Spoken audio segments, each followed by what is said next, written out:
오늘 산상변모주일 우리에게 허락하신 말씀의 제목은 내 생명 주님께 드리리, 귀한 제목으로 은혜를 나눕니다. 1588년 스페인의 무적 함대가 신대륙 개척을 위하여 멕시코 동해안에 상륙하였습니다. 그런데 병사들이 몸과 마음이 점점 약해져 가고 향수병으로 인해서 목적 의식을 상실해 갔습니다. 이를 본 대장은 결단을 내렸습니다. 병사들이 타고 온 배를 불사르고 병사들의 마음을 오직 개척자의 정신으로 돌이키게 하였습니다. 병사들에게 이제는 타고 갈 배가 없으니 목숨을 걸지 않으면 실패하고 이것을 우리에게 어려움을 당하게 될 것이다. 그러므로 목숨을 걸고 다짐하게 하였던 것입니다. 여러분, 이 세상에 가장 무서운 자가 누구입니까? 생명을 아끼지 아니하고 하나밖에 없는 목숨을 바쳐 일하려는 자, 그 사람이 가장 무서운 자입니다. 흔히 말하는 조폭 또는 건달, 깡패 그러죠. 이 조폭들이 두목이 되는 원리가 있다고 합니다. 그것은 죽을 것을 각오하고 죽음을 두려워하지 않고 싸운다는 것입니다. 죽음을 두려워하지 않고 목숨을 다해 싸움으로 상대방을 항복하게 만드는 것, 그게 조폭들이 하는 일들입니다. 그런데 영적 원리도 마찬가지입니다. 바울이 예수님의 도를 몰랐을 때는 예수님과 그를 따르는 자를 핍박하였습니다. 그러나 예수님을 만나고 다메섹에 가는 길에서 성령을 체험하게 되었을 때 바울은 생명을 살리기 위해 자기 생명을 내어 놓았던 것입니다. 이방인의 전도자로서 살아가는 것이 자기의 사명임을 확실히 깨달았던 것입니다. 이제 바울은 복음의 일꾼으로서 일하는데 게으르거나 핑계하는 자가 더 이상 아니었습니다. 그래서 바울은 성령께서 복음을 말하게 하심을 그렇게 고백합니다. 바울은 예수님께 받은 사명에 목숨을 걸고 다음과 같이 고백하고 있습니다. 오직 성령이 각성에 내게 증언하여 결박과 환난이 나를 기다린다 하시나 내가 달려갈 길과 주 예수께 받은 사명 곧 하나님의 은혜의 복음을 증언하는 일을 마치려 하면은 나의 생명조차 조금 더 귀한 것으로 여기지 아니하노라. 바울 사도는 복음의 일을 하는데 나의 생명을 조금 더 귀한 것으로 여기지 아니하겠습니다. 이렇게 고백하고 있습니다. 그러므로 그리스도인이란 목숨을 다해 주의 일을 하는 자, 그 사람이 바로 그리스도인입니다. 내 생명 주님께 드리리, 내 생명 주님께 드리리. 이것이 오늘 우리의 모습이 되어야 할 것입니다. 이것은 마음을 다하겠습니다. 힘을 다하겠습니다. 정성을 다하겠습니다. 그리고 죽을 힘까지 다하겠습니다. 라는 고백인 것입니다. 이 고백은 단순한 감정적인 외침이 아니라 실제 삶의 방향을 결정하는 강력한 신앙 고백이 되는 것입니다. 생명을 아끼지 아니하고 주님께 드리는 자들은 하나님과의 만남으로 사명을 받은 사람들입니다. 문창모 장로님은 70여 년 동안 한결같이 인순을 펼쳐서 한국의 슈바이처라고 불립니다. 이 문창모 장로님은 2002년에 하나님의 부르심을 받기까지 한국의 의료계, 교육계, 정치계, 종교계 등 각계에 커다란 발자취를 남겼습니다. 이 문창모 장로님은 96세를 사시면서 강원도 원주에서 문이비인후과를 개원해서 43년 동안 같은 장소에서 진료해 오셨습니다. 이 문 장로님이 얼마나 사명감이 투철한지 모릅니다. 이분은 1992년 제14대 국회의원을 하게 되었습니다. 그때 당시 86세의 고령에도 서울에서 원주가 가까운 거리가 아님에도 불구하고 국회 일정이 끝나면 즉시 원주로 내려와서 진료하였습니다.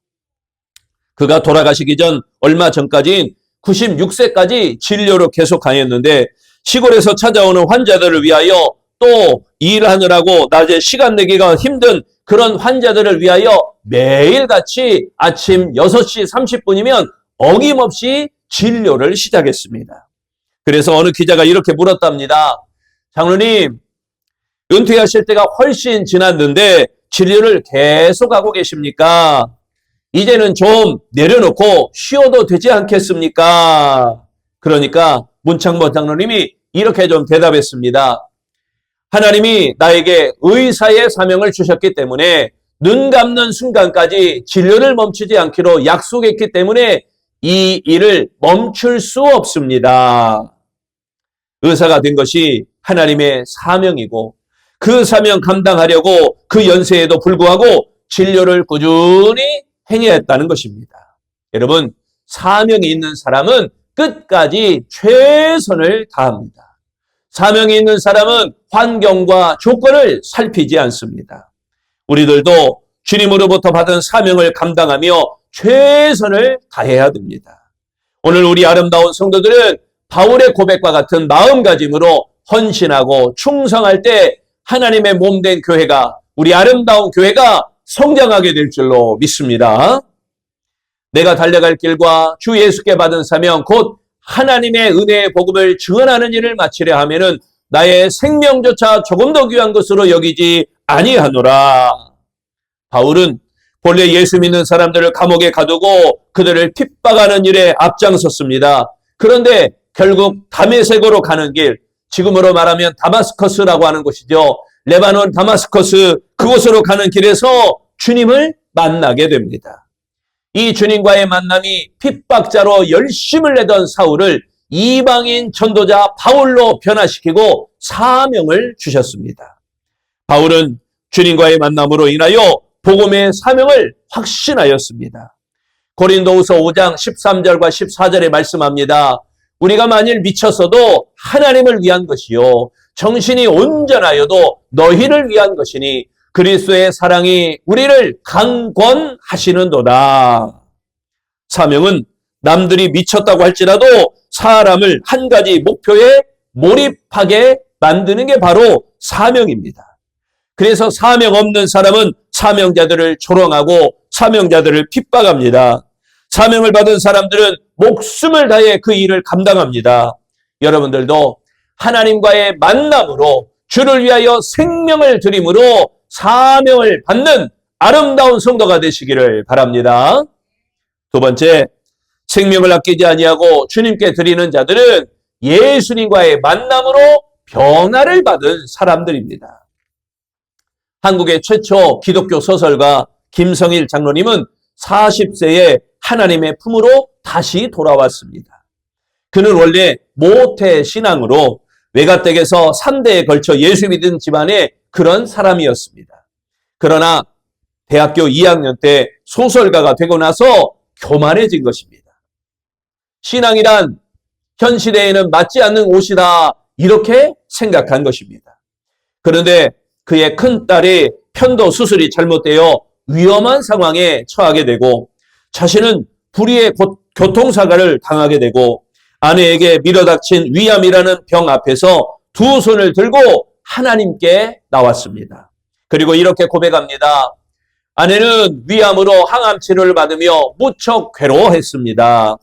옆에서 이를 지켜보던 나는 내 육체의 일부가 떨어져 나가는 듯한 아픔을 느꼈습니다. 형편상 회사 출퇴근을 병원에서 해야만 했습니다. 그러면서 이 원인이 내가 교회에 나가다가 안 나가서 생긴 것이 아닌가 하고 생각했습니다. 그런 물음을 계기로 그의 생각은 180도로 바뀌게 되었고 그러다 그의 인생도 180도로 바뀌었다고 합니다. 가정 문제, 직장 문제, 자녀 문제, 이것을 믿음에 둔 것입니다. 여러분, 우리도 그러한 문제 중에서 찾아오시는 예수님을 만나고 내가 변화되면 그 모든 문제가 해결되는 것입니다. 바울은 자신에게 문제가 있다는 사실을 전혀 몰랐습니다.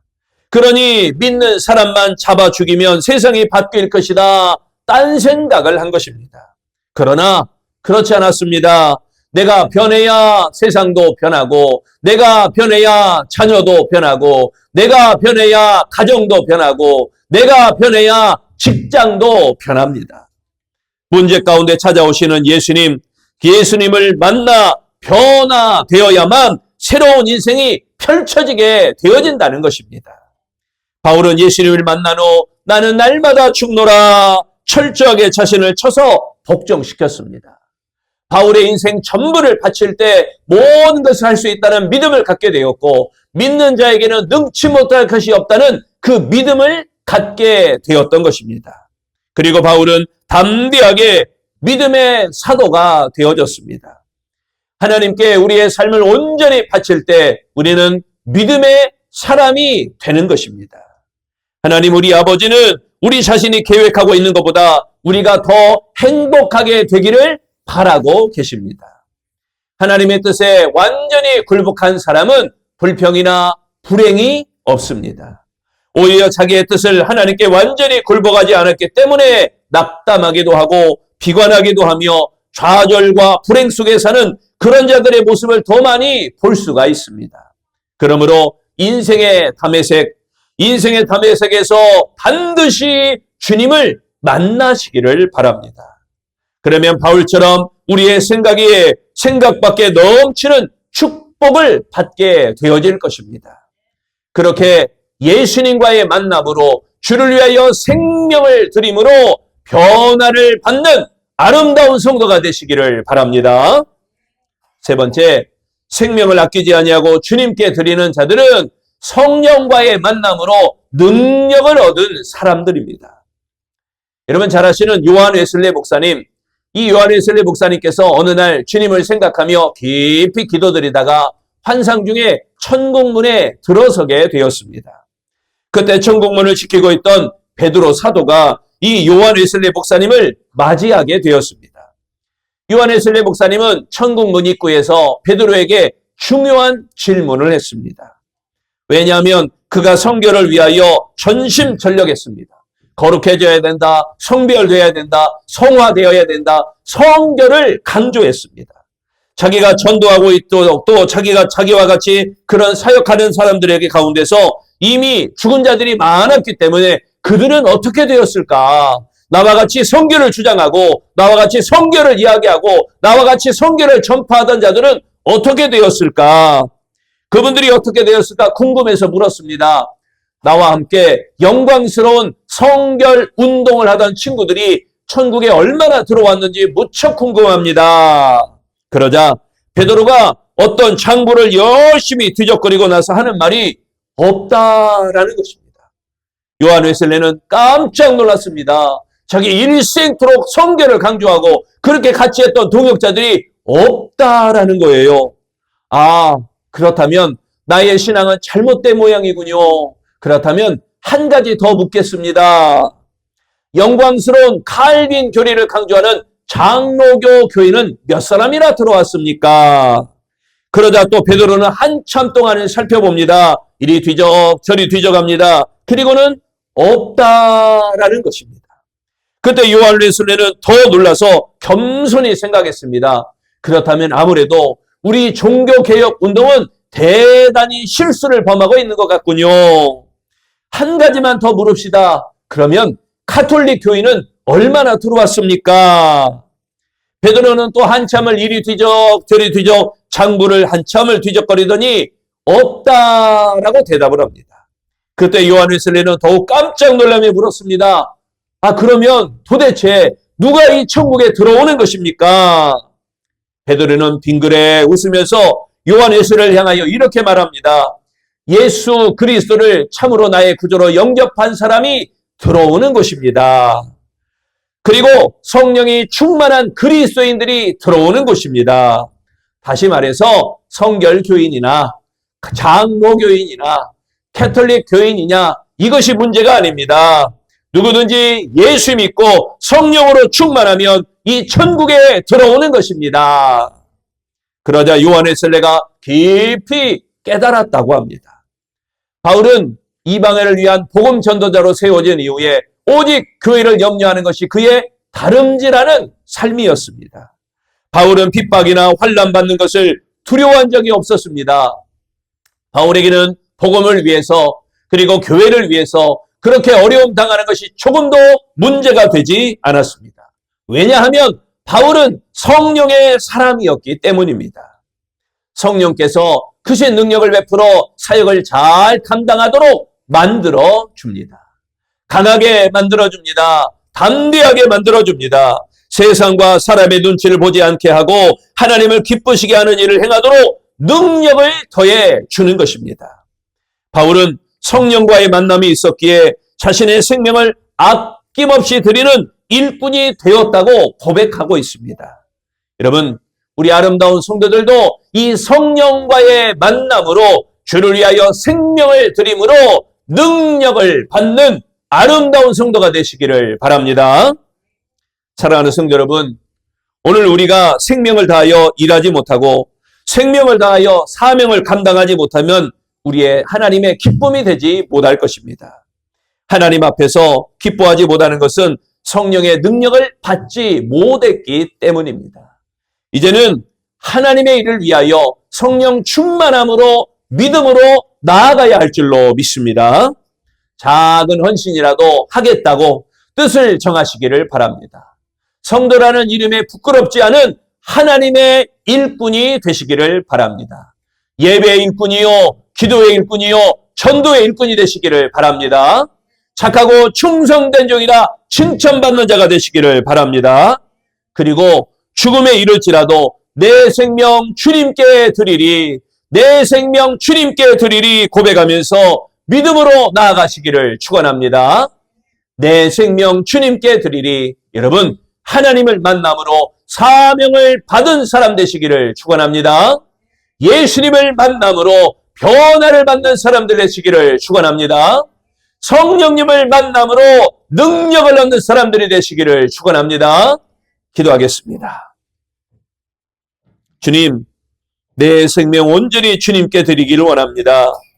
우리가 하나님의 사명을 감당하는 자가 되기를 원하오니 하나님을 만남으로 사명을 받은 사람 되게 하시고 예수님을 만남으로 변화를 받는 하나님의 사람 되게 하시고 성령님을 만남으로 능력을 받는 하나님의 백성들이 되도록 축복하여 주옵소서. 우리 아름다운 모든 성도들이 하나님의 착하고 충성된 예배의 일꾼이요, 기도의 일꾼이요, 전도의 일꾼이 되어서 몸된 교회가 든든히 세워져 가고 하나님의 사람들이 날마다 더해져가는 일에 앞장서 나가 하나님의 축복을 넉넉히 받는 복 있는 사람들이 다 되어지도록 축복하시기를 예수님 이름으로 기도합니다. 아멘.